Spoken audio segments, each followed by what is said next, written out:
Hi all, welcome back to our channel healthy spice.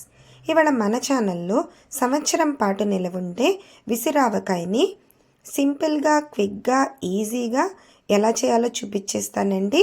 అలాగే నేను చెప్పే మెజర్మెంట్స్ ఫాలో అవుతూ చేశారనుకోండి, అస్సలు వంట రాని వాళ్ళు కూడా కళ్ళు మూసుకొని చేసేయచ్చు ఈ పచ్చడిని.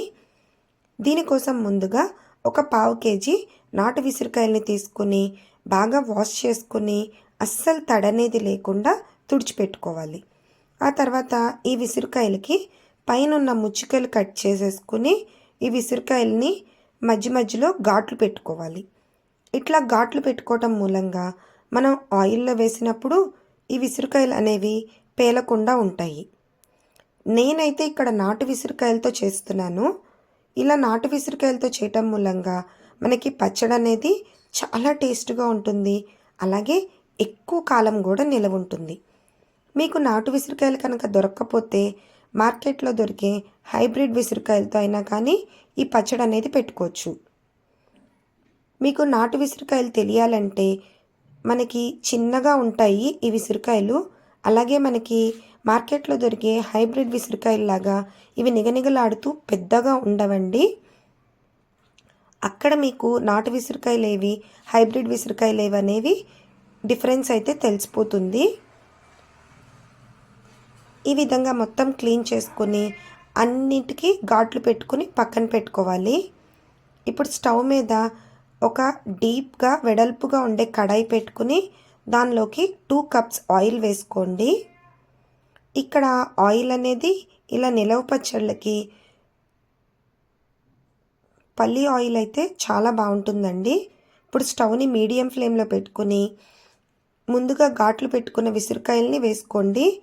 ఇక్కడ విసిరికాయలు వేసేటప్పుడు ఆయిల్ అనేది మరీ వేడిగా ఉండకూడదు, అలానే మరీ ఆయిల్ వేడి తక్కువ ఉండకూడదు, మీడియం హీట్లో ఉండాలి. ఈ విసిరికాయలు అన్నీ వేసుకున్నాక స్టవ్ని మీడియం ఫ్లేమ్లో పెట్టుకుని ఒక 5 మినిట్స్ పాటు ఈ విసిరికాయల్ని కలుపుకుంటూ ఫ్రై చేసుకోండి. ఆ తర్వాత స్టవ్ ఆఫ్ చేసుకుని చల్లారి పెట్టుకోవాలి. ఈ విసిరికాయలు ఫ్రై అయింది లేనిది మీకు తెలియాలంటే చూసారా, ఈ విధంగా కొంచెం విసిరికాయలు అయితే కలర్ చేంజ్ అవుతాయి. అలాగే మనకి పైన కొంచెం ఈ విధంగా విచ్చుకున్నట్టు అవుతుంది. ఇలా అయితే మనకి విసిరికాయలు అనేవి చక్కగా ఫ్రై అయినట్టు.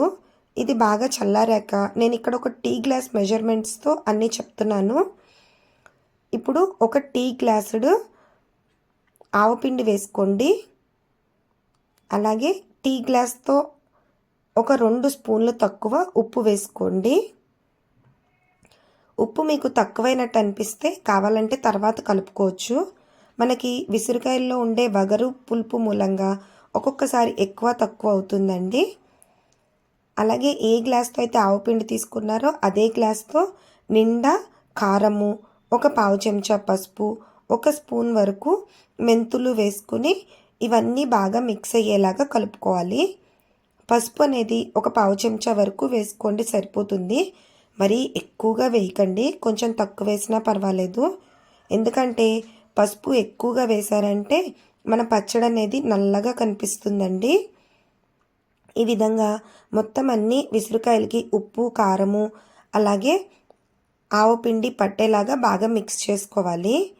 ఇలా మిక్స్ చేసుకున్నాక ఏ గ్లాస్తో అయితే ఇవన్నీ తీసుకున్నారో అదే గ్లాస్తో ఒక అర గ్లాసు నిమ్మరసాన్ని వేసుకోండి. ఇవన్నీ వేసుకుని బాగా మిక్స్ చేసుకుని ఒక 24 అవర్స్ పాటు పక్కన పెట్టేసుకోవాలి.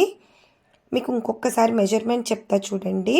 టీ గ్లాస్తో 1 గ్లాసు ఆవపిండి, 2 స్పూన్లు తక్కువ సేమ్ గ్లాస్తో ఉప్పు, అదే గ్లాస్తో కారము, ఒక పావు చెంచా పసుపు, అలాగే 1 స్పూన్ వరకు మెంతులు వేసుకుని అర గ్లాసు నిమ్మరసం వేసుకుని బాగా మిక్స్ చేసుకోవాలి. ఇప్పుడు దీన్నంతా ఒక గ్లాస్ జార్లోకి కానీ లేదంటే పింగాణి బౌల్లోకి కానీ ట్రాన్స్ఫర్ చేసుకొని మూత పెట్టుకుని ఒక 24 అవర్స్ పాటు పక్కన వదిలేయాలి. 24 అవర్స్ తర్వాత మూత తీసి చూస్తే మన విసిరికాయలు అనేవి చక్కగా ఊటని రిలీజ్ చేస్తాయి. అలాగే ఇవన్నీ పీల్చుకుని విసిరికాయలు నాని కొంచెం అయితే మనకి ఉబ్బినట్టు కనిపిస్తాయండి.